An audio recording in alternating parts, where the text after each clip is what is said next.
rakkine tagabbaas ta'e haadha mana isaati ta rikoordiif godhaa turte haadha mana isaati viidiyoo jala deemii ilaali ta rikoordi harkasiitiiniif godhaa turte harkasiitiin gisee viidiyoon gamaa gamana kara feete jallistee mucoon rikoordi godhuu turte ati ammoo xabaqaa raabuuf gisee dhufti dogongoran ja'ani. Achuufi baduu murtii barbaadu harargee fi aarsii keessaa kennee jiru riilii beekaman lafa jira. Asirra gaafaas siin jedhan akkuma murtiin siyaasa saarraa isaa ta'u wantoota ammaan dura miidiyaa kanarratti argaa turreenis haa ta'u. Namoonni nuti maqaa kaasnee yaamuu dandeenyu jibba walii labsan xiqqeenya walii labsan hattuu fokkotaa walii gabee walii eessuu barbaadu akka jiru beekamaadha. Tokkoffaa ilmi namaa hundi diina qabu eega walii galle lammaffaa murtiin aarsii fi baalee keessaayis nama isa jibbuu nama isa xiqqeessuu barbaadu akka inni qabu walii gallee jira. Kana naa qabadhu asirratti mee wanta kan siqaasan amma walaa murawwaa haa ta'u walaa qalloo haa ta'u inni waan biraati. Tuujiinis ka beeku maammeenis ka beeku ilmi namaa hundi ka arge ajandaa murtii kanatti ka gammade eenyu katti gaddeenyu. Ajandaa murtii kana yoo ifillee maallaqatti kafalee baasuu baate yoo ifillee kadhatee gadillee baasuu baate gabbahuu ajandaa kanaatti lafa qabsitee waan kana bal'isee waan kanaan isa kana cabsuu fi xiqqeessuu warri yaale eenyu faadha yoo jenne tuujiinis kan mormuu hin dandeenye irra caalaa marawwaatti jettu kaati immoo mormuu barbaaddu kana tuujii kana ni mormatu irratti hin fakkaatu. Amma gabbaasan moo gadi hin baafne waan biraati maallaqatti kafalan moo ittiin kafallee waan biraati. Tuujii egaa agandaan kun gabba'e agandaa kanatti warri laayivii banatee agandaa kanatti warri poostii godhatee agandaa kana footoo kana maxxanfatee olii gadi hin deeme eenyu fi eenyu faadha ka jedhu atis qalbiin agartee girtee yeleen agartee girtee na fakkaata asirratti mormuu ni dandeessa hin fakkaatu. Yes, kanarraan sii dubbadha dhaggeeffadhu. Ajandaan kun gad dhufee dubbiin laali miidiyuma kanarra agarra beekee waan miidiyoo kana gubbatti argaa jirrura. Dubbiin murtiidhaa gad dhufuudhaaf warri ajandaa kana fuudhee fiigeen ijoollee murawwaati. Yes. Walii gala kanarratti. Garuu immoo ajandaan dubbii mu'aasan gabba'uudhaaf warri dubbii tanas fuudhee daran ooyisee tokkoffaa maammee faadha. Saniif amma as keessatti hijaa walirraa kafalachuudha gamaa gamanaa ilmaan bareentumaa argee jiranii hijaa walirraa kafalachuu fi tamurtii tabaatetti kunis fudhatee fiige kunis dubbii mu'aastagabaatetti maammee faadha warri mana baratee irraa haasawaa ture. Kanaaf kun qaamni walirraa kafalachuu jira. Nuti kadurraa dubbachaa jirru amma bu'uura rakkichaati. Eenyu waan kana dhalcheedha. Nama irraa dubbate osoo hin taane qaama waan kana dhalche irraa dubbachuudha.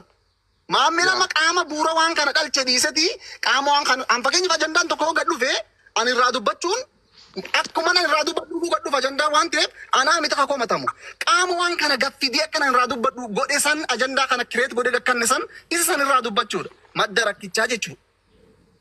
Madda rakkoo san irraa dubbatan malee maammee nama qaama rakkoo tana gabbaasa. Amma fakkeenyaaf jaartiin jaarsarraa viidiyoo waraabuu namni maaliin beekee bira dhaqee maallaqa naa kafalanii narraa fudhatanii akkana jedhanii maammee nama haasawaa jechuun dhaggeeffadhu laalamma tuujii amma asirratti asiin deeggara dhugaa dubbii dubbachuudhaaf naaf maammeen saayiba naafatillee saayiba jechuun tokkoffaa barreeffamaan haa ta'u sagaleen haa ta'u na kadhataniiti gostee akkanaa gandii akkanaa abalufaan maallaqa naa erganii narraa deemuu didanii akkaan itti kadhannoo godhan kan jedhu ani barreeffama siitiif sagalee sillee hin dhageenye yoon dhagee walumaan dhageenye. Gabaabumatti amma qoosaa fi rabshaa fi maal osoo hin taane gabbahuu agandaa kanatti gadda dhabee naasuu dhabee warri waan kana bol jalaa qabee cee waan kana babal'isuu fi hamilee wal cabsuu barbaade eenyu caalaa muroo akka ta'e kana shakkiin qabu kanas mannaa qabata maddii rakkoo guddaan garuu achi deemnee eenyu yoo jenne eenyu caalaa itti gaafatamummaa waan kanaa hamma gad deebitee kakattee ragaa qabatamaatii fi fuula nama hedduu duratti murtii wajjin wal falmitee waan kana ofirraan buunetti rakkina kanaaf abbaa bu'uuraa kadee haadha manaati. Kan akkasii naa qabadhu tokko kana lammaffaa warra isii duuba taa'ee isii kadhate yoo jiraate namni isii waan kana naqee yoo jiraate diinonni murtii ka isii akka isii waan kana dalagdu godhan isitti aananii qaama lammaffaa badii kanaati jechuun ilmi namaa tokkollee wal salphisuu ilmi namaa tokkollee wal kuffisuu ilmi namaa tokkollee gabee baasee karaa kanaan wal gurguruun fudhatama namummaa waan hin qabneef yakkamtoonni qaama isii duuba jiranii fi isii mataa isiiti jechuudha. Amma eenyu caalaa nama isii irraa waan kana buusuu barbaaduu fi nama isii qulqulluu godhee dhiyeessuu barbaaduutu yakkamaadha ana biratti yoo dhugaa dubbanne maaliif hamma isiin qulqulluu hin godhatti qulqulluu isii godhuudhaa ce'uu wanta malee warra maruwaa laa sanii miti warri murawwaa ijoolleen teenya gosummaadhaan asirraa walirra oollutuuni akkuma nama kamii gaafachuu keessaa waa tokko mana akkuma fudhatanii oolyan waa'ee murtiitti fudhatanii oolanii jiran kana jechuun garuu maallaqa kafalanii isii kadhatanii isirraa baasan mun baafne allaa waa hanga isin dhuftee isaan tun harkaa fuudhee waan kana kana godhetutti asirra yakkamaa godhuu hin dandeenyu. Yakkamaan guddaan haadha mana murtii intala warra sikkooman intala arsii taate Ilhaan Mahammadi. Iccitii abbaa manaasi waan abbaa manaa wajjin qabaa turan addaan bahinsaaf eega addaan fagaatanii booda salphina gurbaa kanaa akka inni himetetti tagabbaafte isii jennee yaamuu dandeenya. Lammaffaa irratti akkuma reefu sii kaase ijoolleen baay'een naannaa san jiran murtii wajjin akka walitti hin deemne murtii wajjin akka afur isaanii walitti hin tolle namoonni nuti maqaa kaasuu dandeenyu kasi komandoo kasi jiran kaarsi keessi jiran akka jiran beekamaadha. Jarri kunii fi ilhaam waan kana waliin godhan moo waliin hin goone silaa'uu diinni kee waliigalee wanta kan sibiruun saafan qabu kana si godhan. Xumura irratti wanti an kaasuu barbaadu murtiin maaliif wanni kun isarra godhame murtiin maaliif jira kana wajjin diina walitti haa kaja'u. Shof murtiin amma asee jira. Ani eenyuun nan danda'u eenyuun nan bulchuu eenyuun harka keessa jireenya keessa harka nakachuu danda'u an nama fi bulu nama fi beekatu kaja'u. Gabaabumatti murtiin isaan kabajuu dhabuu hudduu isaan dhiquu dhabuu isaan jala fiiguu dhabuu isaaniif yaadaa fi bakka qabaachuu dhabuu saatiin waan kanaaf saaxilame kaja'u baruu dandeenya. Asirratti garuu miidhaan kun murtii caalaa isi miidha. Isii qofa osoo hin taane gosa isiitii fi ganda isiillee ni miidha kaja'u kaasnee waasuun irra wajjin fakkaata. Abaluu fi abaluu maallaa kafalee isii harkaa maammee beekii. Dubbiini abbicha caalaa namni hin beeku haasawa murtii sanirratti viidiyoo irra guyyaa dhaggeeffadheetin ture. An nama namaaf gajja'u miti an akka feetidha je. Dhugaadha. Qaama bultii tana keessatti harka simichi irra ja'uuntu jira. Qaama saniif harka kannuu dide. Kanaafi Dhugaadha. an abadan harka namaaf hin kannuu dhimma bultii dhimma jireenya kiyyaa anaaf beekataa je. Jireenya kiyya keessa nam tokko seenuu danda'u an akka feete ifiifin jiraadda namni naan beekuu je. Jee xumurarra maal jee ati kana wajji qabsoo eegaltee qabsoon eegalle sunu akka hin xumuramin beekii je. Eenyu wajji qabsoo qabaa ture bultii isaa keessatti akka inni harka isa micciiruuf eenyutti isarratti dhiibbaa godhaa ture. Kaja'u murtiin qaama viidiyoo tana gabbaase abalu jeetiin dubbatin malee roga kamirraa akka viidiyoon tun gabbaate himee jira. Yoo nama haasawaa namarraa adda baafatuutti himee jira. Kanaaf qaama bira ammatti qaama roga bira irratti xiyyeeffachuun gaarii miti. Nuti rakkoo dhuftee mara fuutee rakkoo uumamte ko mara fuunee gandattiiniif galchuu tana rahaa xiqqoo mee gaappii haa jennu. Namni akka gosatti wal dhidhiibu gosti safuu lafarratti wal dhidhiibden jirtu miidiyaa gubbarratti warra miidiyaatti wal dhidhiibe qaamota kana yeroo hedduu gosa bakka boonillee jeen fudhadhu. Qaamni miidiyaa gubbarratti wal dhidhiibe kun maqaa gosaatiin if yaa malachuutu isaan kun immoo ajandaa arganitti ni fayyadaman ajandaa fudhatanitti yeroo viidiyoo mu'aaz gabbaatu mu'aaz waan keenya ta'eef kana godhamee nutis ajandaa murtii argannaan nutis kanaan itti gammanna kaja'uuni isinis keessan bashannanaa nutis keessan hin bashannanaa kaja'u namni ajandaa fudhatee fiiguu eegale. Garuu wanti sun marti ta'uun qabu ture. Yeroo mu'aaz akkana ta'u ilmaan qalloo gammaduun qabuun ture. Yeroo murtiin akkana ta'u ilmaan muurawwaa gammaduun qabu ture. Kun xiqqeenya faafa. Xiqqeenyi kanaa oliin jiru. Nuti silaa har'atti dhimma kanarraa dhimma ijoollee tana mu'aazii fi murtii gamaa gamana baasnee irraa dubbannu osoo hin taane rakkoo isaan lamaan tanarratti mataa gaccabsuudhaaf. Har'a ijoolleen tun naannoo teenyatti yoo hawaasni keenya beela'e, yoo hawaasni keenya rakkate, yoo hawaasa keenyarra miidhaa wayii dhufte dhageettii qabaniin hubannoo qabaniin har'a uummata keenyaaf sagalee ta'an. Qaama uummata keenyaaf sagalee ta'u irra duunee maqaa gosummaatiin cabsu jirra. Dhamaasu jirra. Duris wanti nu keessatti uumame isuma kana. Beekaa qabnu if keessa nyaanneef innee wallaalan qofti walitti hafi har'a wallaalaa keesses nama xiqqoo dhageettii qabu if keessatti nyaachuu jira. Namni immoo nama ifii jabaa irratti qabsaa irra cicceet akka hin tuqamneef jabaa ifii tiiffatu jira. Nuti immoo keenya maqaa gosaatiin adda baafne har'a rakkoon takka bara Harargee keessatti uumamte gosa abaluutu rakkate hin jedhamu. Hawaasa Harargeetti rakkate jedha akka Harargeetti namni sagalee si ta'a. Namni achi keessaa qabu. Namni filoora gurguddaa qabu isaa ta'u. Har'a ijoollee lamaan dhageettii tilaa xiqqoo Harargee keessaa qabdu sanallee irra duulee numaa cabsee irra duulee cabsee dhabamsiisu jira. Karam deemu jira dhaloonni kun karam yaani. Eessa ga'uudhafi? Dhalootuma jaamaa miidiyaa gubbarraa sa'aa 24 mana banateetuma waa arrabseetuma gamaa gamanarratti ba'ee wal arrabse qofatti hafuuteenya. Xiqqeenyi garuu yeroo lammiin tanti akkana taate arguu caalaa wanti nama gaddisiisu hin jiru. Kan arguu caalaa du'anii baduurra wallaahi dhugaa dubbachuu. Har'a ijoollee arsii tanaan nan quuddaaf. Dhugumatti nan quuddaaf ijoollee arsiidha. Wallaalaa isaanii dogoggora fedhe qabaatu akka ati gabbaate irraa dubbattu siif hin ayyaman. Wallaalaa isaanii wallaalaa. Unkaan ka isaanii kadhageetti qabu dhiisi. Kan ammoo nan ajaa'ibsiifadha. Akka isaanii san ta'uuf hin hawwa dhugaa dubbachuudhaaf ijoollee arsiidha. Nan dinqisiifadha. Itti cimuu qaban akkas ta'uu qaballeedha. Irra cichuu qaban nama fi amma intala Iliyaam viidiyoo jaarsaa gabbaafte intalli keenya kana hin goone janii irraa morman. Akkas ta'uu qaba bakka namni akkas ta'uu qaba. Wallaahi annan guddaa irraa morman. Har'a silaanu taatee dabbaal ka tokkoffaa dhalaan teenya dhiira bira akkana goote ka tokkoffaa suuraa ishii gaggara galchee arrabsusii. Anu gara Satu tindi pasal sufre. gara gabbee laate nyarab su sii ture. Kana Anaaf itu mana sih musa gabbee baratti amas, gara pokoknya. tis wal degaro chuda tuji. Dhaggeeffadhu jaarraa keessa jirtu bakka nama kan kee jabeeffadhu guyyaa tokko faayidaa siif hin dhabu. Nama kan Irratti hin gadi duule. be batara kon qabu. Hin balleessi. Nuti bara makan dubbacha irra. Nuti bara makan dubbacha irra. Amma murtiin nama keenya sigale nama keenya qofa osoo hin taane nama keenya beeku nama keenya bu'aa godhuudha. Mu'aazis nama keenya murtii qofaa miti mu'aazis nama keenya.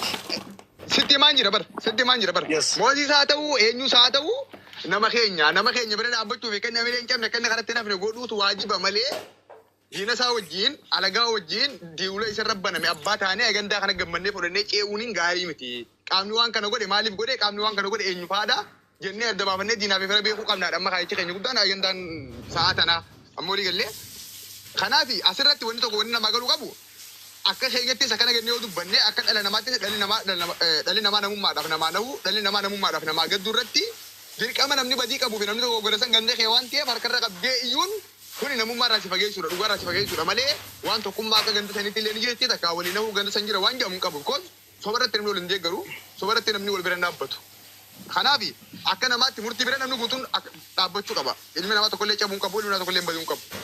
Ammoo asirratti qaamni badii tanaa qaamni waan kana narra gaggeesse abalu jii hanga inni maqaa yaamee jirutti lakkee namni kun isaa fi isarratti hin gaggeessine murtumaa sobegettee namatti deebitee osoo abbaan sana dubbatuun si mataa keetuu akkamasi godha si mataa keetuu namummaa irraa si fageessa jechuudha.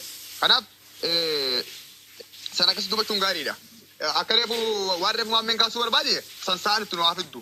Gaafa amma murtiin haasaa keessatti tuujii yoo dhageeffattee jiraatte dhawwataan itti deemna fiidiyoo marsaa lammaffaa ni deebi'a akka waan jeenna fakkaata jechuun asiin boodallee wanni deebi'ee dubbatu akka jiru yaadni isaa kana muramee akka waan kana muree hambiseetti dhawwata biraa takka isteeppii biraatiin haasaa biraatiin akka gadhuufu waan dubbatina fakkaata. Lamada waan inni gaffitus ni agarra.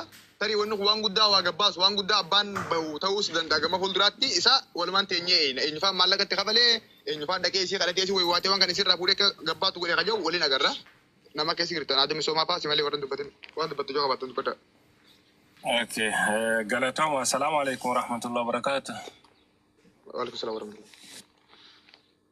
Galatoma yaada bareedarra jirtanii garuu waa lama waa takka lama jechuun an akka yaada kiyyaatti si wanna jedhu jalqaba isin qeequu barbaada.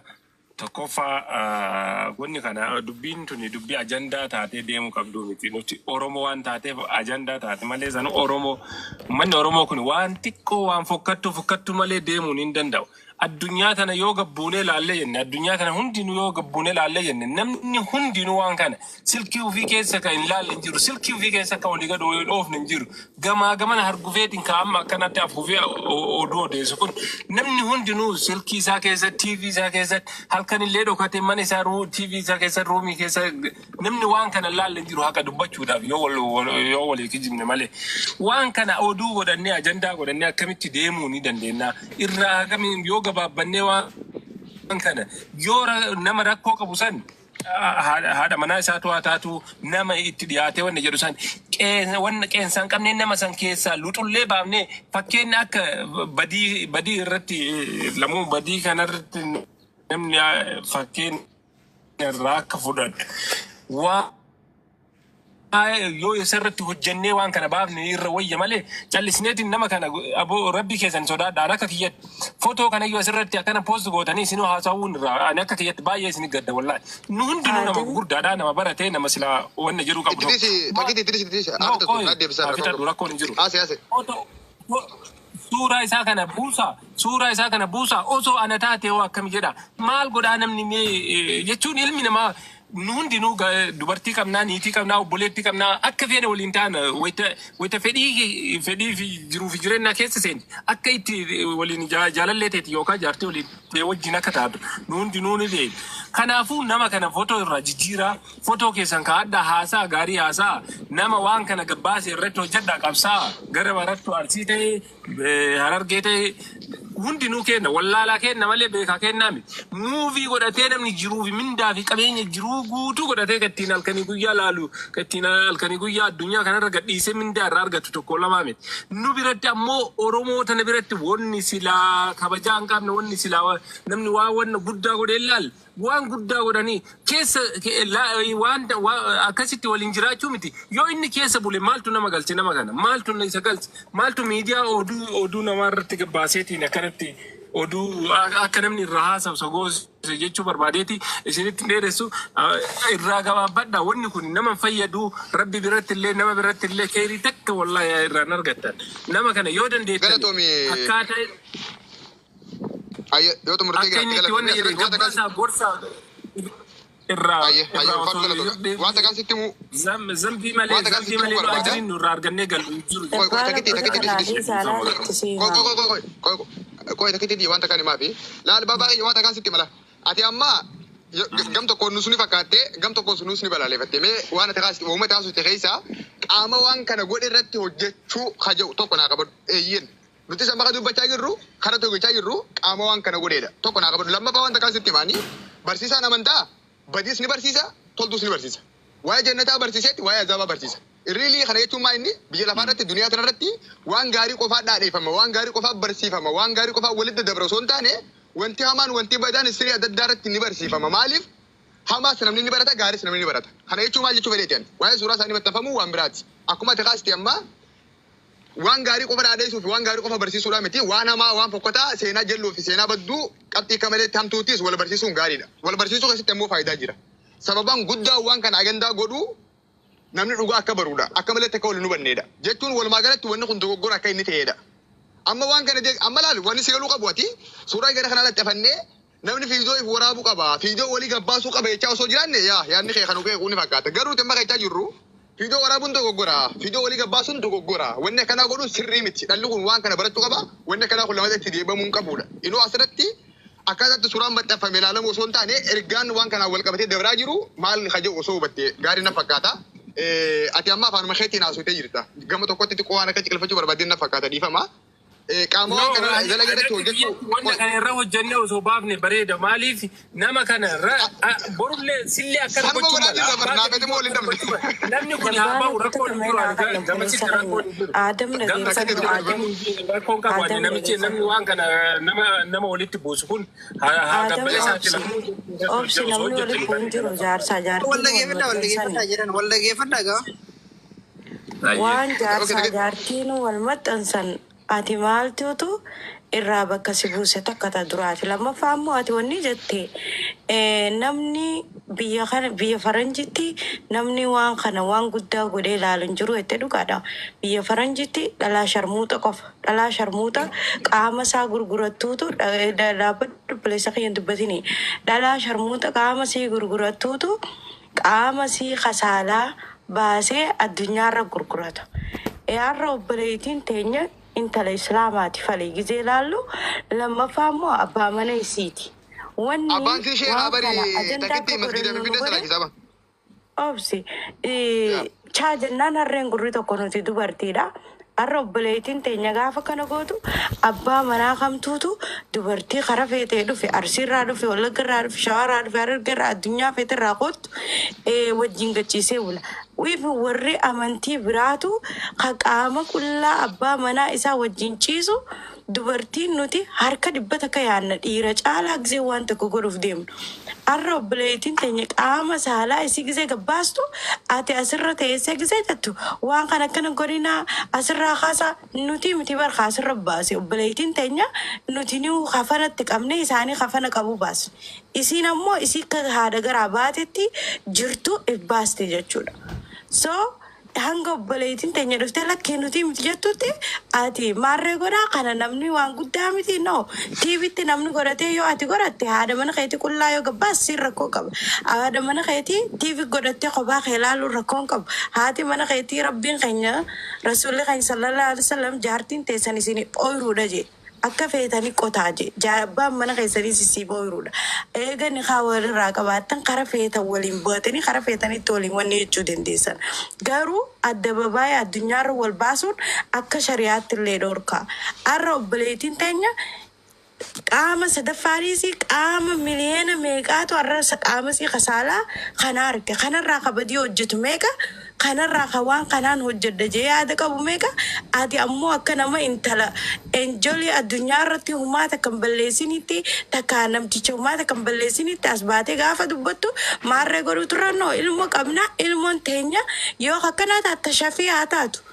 Kun dogongora guddaa dogongora waliif hin deeggarina nuti dhalaadha akka dhalaa dubbataa jirra obboleettii teenya samtuun feenu obboleessa keenyaas ammoo obboleettii teenya bira jira wanni kun isiidha tagabbaastee jaan isiin hanga gabbaastee dubbattu nuti ati godhe isii godhe jechaan jirru toonni jechaa jirru haqni haa ba'uudha duraan nuti murtii guutuu waan akkanaa godhenne isarra duulaa turre amma immoo haqa jiru harkine tagabbaastee haadha mana isaatti rikoordiif godhaa turte haadha mana isaatti viidiyoo jala deemii ilaalta rikoordi harkasiitiiniif godhaa turte harkasiitiini gizee viidiyoon gamaa gamana kara feete jallistee micoon rikoordi godhuu turte ati ammoo xabaqaa irraa boof gisee dhufti dogongoran ja'ane kana galata'u. Adam dah boleh gelap dirah. Adam is barang mau buat apa kata Adam ergan sa gudani wang gudda gurung kamnu dah. Toko kana lama parati surah sani matan sunggari mati kajau dah. Surah matan surah satara temale surah satara nabi sa mati lama pa wai sana gudda gurung kamnu dah. Bacung kamnu kajau. Bu urmanu tu gura. Mali ti gari ko masunta ne hamanis bersifam kaba.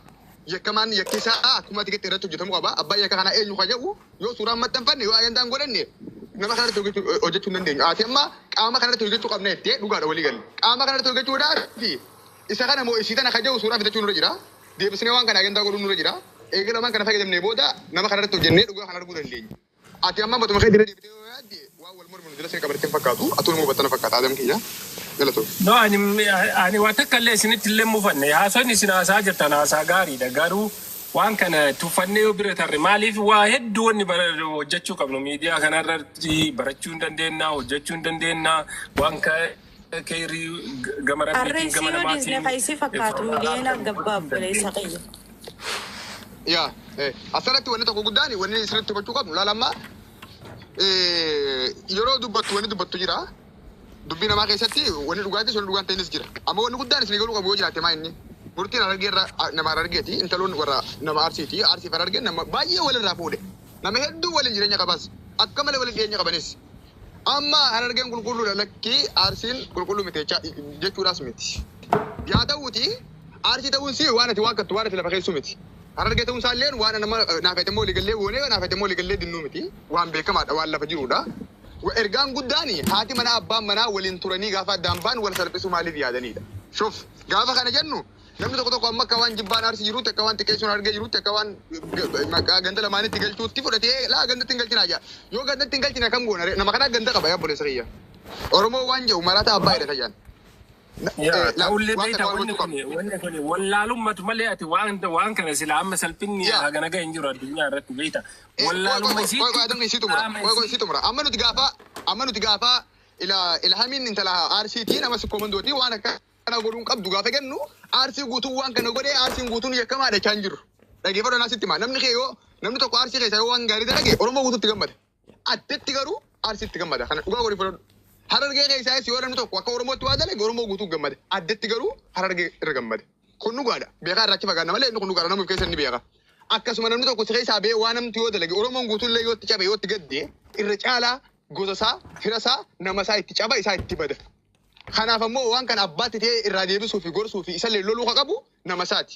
Gatiin nuti yeroo takka takka ceenee maqaa gandaatii fi ganda wajjin wal qabsiifnuuf wanni kun isillee ni miidha gandallee ni miidha gatii jedhuu fi malee gorsuu fi loluufis eenyu caalaa gorsaa fi lola ganda sanii dhageesse ka jedhu feeneeti malee as keessatti nama tokko xiqqeessuu fi nama tokko guddisuudha kan jirre hubachuun gaariidha.